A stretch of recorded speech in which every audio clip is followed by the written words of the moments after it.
everybody and welcome back to the channel. So today we are doing something a little different, right? This video is a sit down and I will be diving into the medical cost of giving birth in South Africa.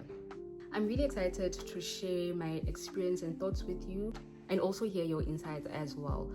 So grab a seat, get comfortable, and let's get started. So we found out that we are expecting on the 25th of October in 2024. The pregnancy was completely planned. We were even on treatment for, hence we successfully fell pregnant. So we've been with our gynae since my husband and I decided to have a baby. When we found out we are expecting, we were only a couple of days, because we were literally tracking each and every step towards falling pregnant. So we found out when we were a couple of days. Yeah, I found out very soon. We were a couple of days, maybe like a week, I think. Yeah. So how did we find out? So I took a pregnancy test. Oh, mama. This one. No, mama. Take this instead. Okay.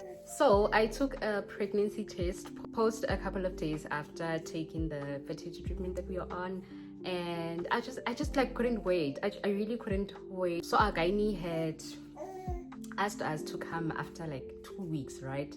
And within the 2 weeks, I couldn't wait, for the whole 2 weeks to end, go to our gynae and find out whether the treatment worked or not and whether we are expecting or not. So I took it upon myself to buy a pregnancy test and test before going to our gynae, right? And surprisingly enough, it was positive. So I had bought one of those cheap pregnancy tests, go Discam. So I got that one first. It was positive, and my husband and I were in disbelief. Like, we didn't believe that we would successfully fall pregnant like within our first try, right? So we took the first one with like the traditional pregnancy test that show the two lines, but like mine was very like faint. So we were excited, but like the thing was that we weren't sure because the lines were very faint. And when I checked on YouTube, if the lines are, if the two lines are faint, one line is darker and the second one is faint, then it's a negative, right? So but then other videos were saying it's a positive, so that was very confusing. And so I waited again for a couple of days to pass so that I can take the clear blue one, the one that like shows pregnant with the positive sign and also shows how many weeks you are pregnant.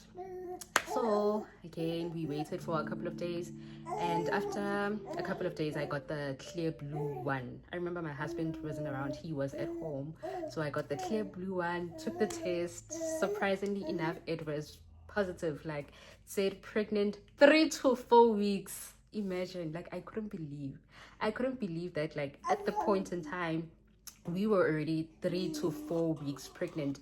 My assumption is that the gynae wanted us to come see him when we were a full month, like 1 month pregnant. Hence at the time the test was showing 3 to 4 weeks pregnant.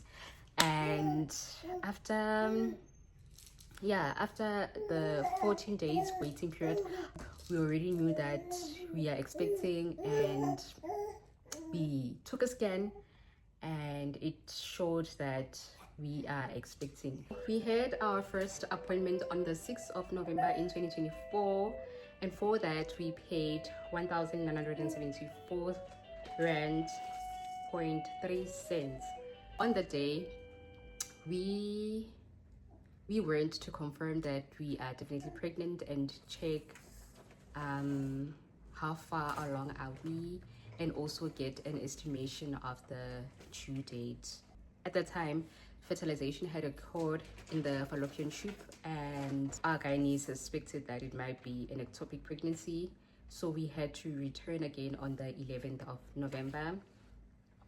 Consultation and a scan was 1,365.86.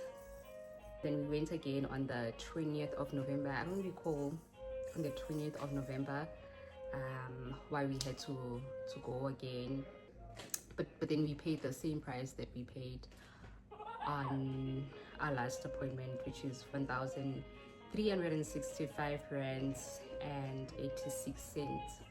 It was the second month we were seeing our gynae.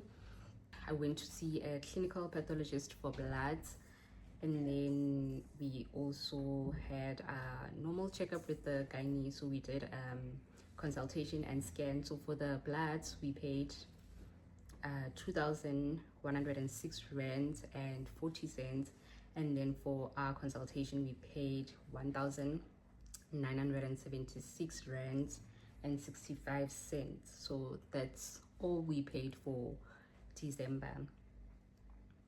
Going into in Jan, I got sick. I had to go in at night for an emergency, and for that emergency I saw a general practitioner at the hospital. So we went in on the 6th of Jan 2025. For that we paid 1,080 rand. Medical aid was the one covering all these costs. Just to make things clear, we didn't pay from our own pockets. Everything was deducted from our medical aid. And then the day after the emergency, I then had to go see my gynae just to check if everything is fine. And then for that we paid 1,103 rands and 20 cents. I think in the morning, because I got admitted at night, and then in the morning of the emergency I took blood tests. So for the clinical pathologist we paid 626 rands and 90 cents, and then for the 1 day stay the hospital charged 787 rands and 4 cents. So on the 21st of Jan, I just went for a routine checkup and normal consultation, and we didn't do the scan, hence we paid 780 rand and 88 cents. So it was a week after the emergency, so it wasn't necessary to do a scan then. On the 13th of Feb, I went to see a chiropractor.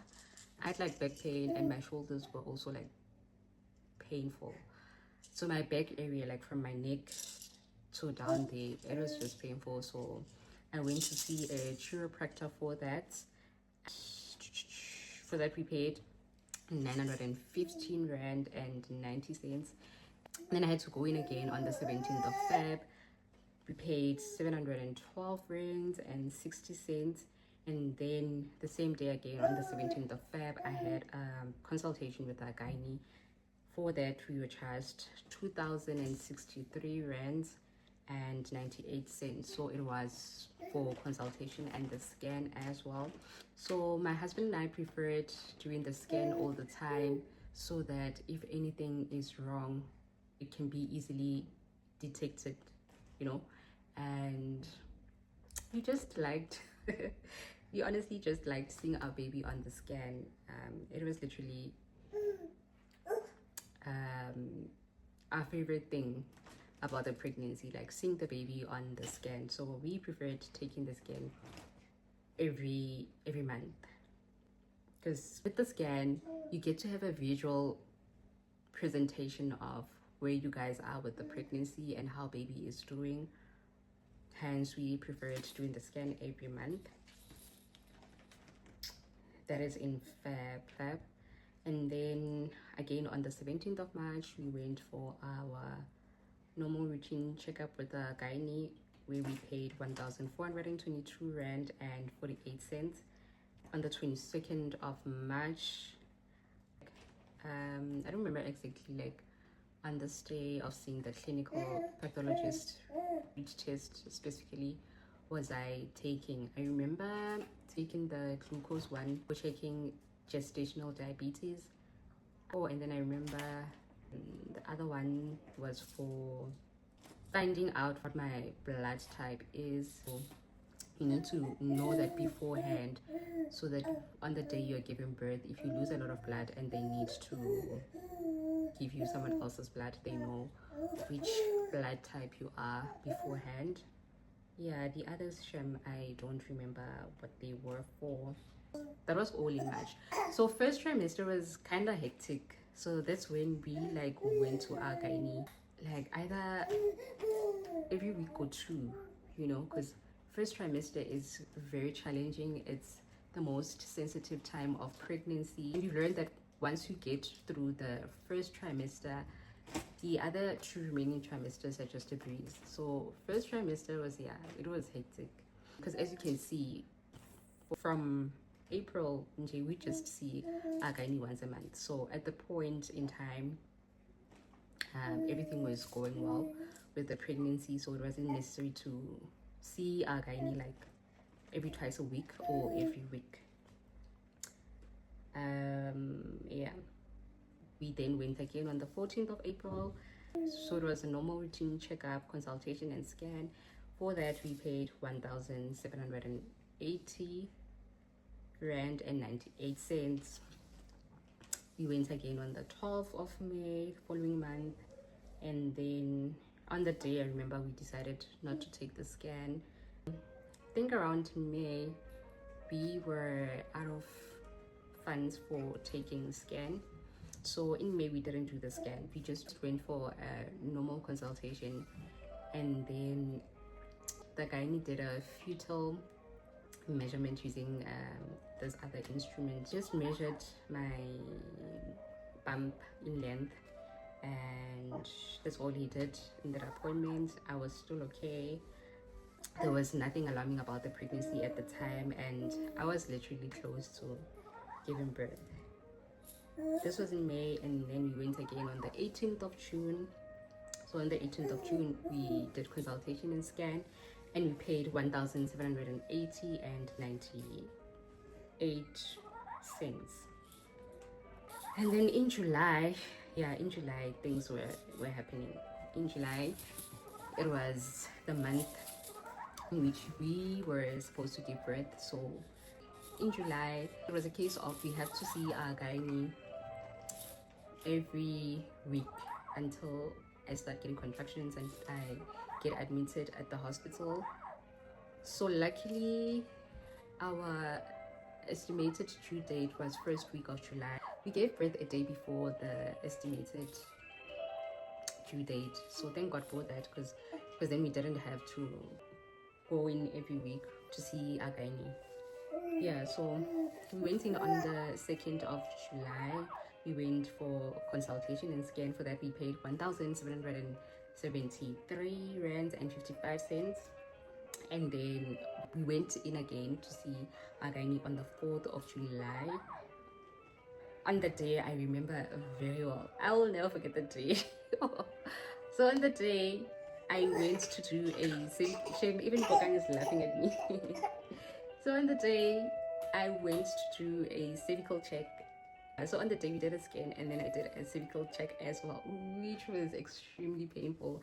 And I crossed my heart and I hope to die. I will never, ever do a cervical check ever in my life again. I will never do that thing.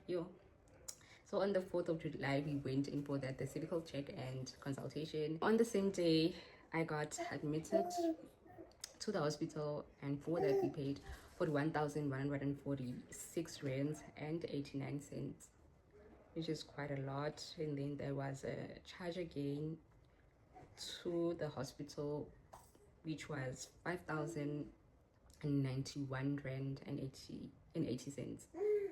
I'm not sure what it was, but I assume it was for admission as well. Yeah. It was for admission. So I think like the total amount that went to the hospital for admission is like 46,000 something. Yeah. And then on the 5th, that's when our baby was born via C-section. So we paid our gynae 8,157 rand and 32 cents for that. And then I got an epidural, and then there was 16,567 rand and 59 cents. I see that there was a charge to the clinical pathologist, two charges, 450 rand and 90 cents and 358 rand and 10 cents. So everything is without the this is all without the pediatrician costs. So in total, literally from beginning of our pregnancy right to the end, this is how much we paid to Holiday Hospital, of course via medical aid. It was 97,832 rand and 82 cents, and this is not an accurate amount because there's some charges that I remember very well were there, but I can't find them on my emails. So probably like it was roughly over 100k from beginning of pregnancy to end. And then also you have to buy kind of getting prenatal vitamins and any other medication that you have to take that is prescribed to you, you know. So it's hectic. It is a lot, right? It is a lot. It took us a lot to be here, right? Yes, mama. Yes. So it's really a lot. Like it's really a lot, and you can imagine how taxing it is for people that are paying cash. You know, I don't imagine my husband and I paying over 100k towards pregnancy and delivery fees in cash. We wouldn't have been able to do so. We were definitely gonna have to go to a government hospital. I'm really grateful that, you know, we were blessed enough not to have to work this journey with the government hospital, because I've heard like horrible stories of people who've given birth at government hospitals here on YouTube. So I'm really grateful that our jobs gave us the opportunity to have this experience through a private hospital. And ending off the video here, I'm gonna try moving away from doing vlogs because I've seen that I get less engagement on my vlogs. I don't want to do something that's not gonna add value in another person's life. So this year I'm definitely pivoting from vlogs to doing sit downs, and you'll see which content can I do that can be impactful to the next person. So yeah guys, with all that has been said, thank you so much to those of you that have subscribed. The channel is definitely growing at a slow rate, but I'm really grateful that it's growing. You know, I'm really grateful that there are people out there that I definitely don't know, that also don't know me, but then they come across my channel and they take an interest in it. I'm really grateful for that, for the likes, you know, the comments. I normally get comments from people that I don't know, so I'm really grateful for that, you know. So yeah guys, please continue watching, sharing, subscribing, liking. Let's grow the channel together, and I promise you this year we are doing interesting stuff. Do stay tuned in, and see you in the next one.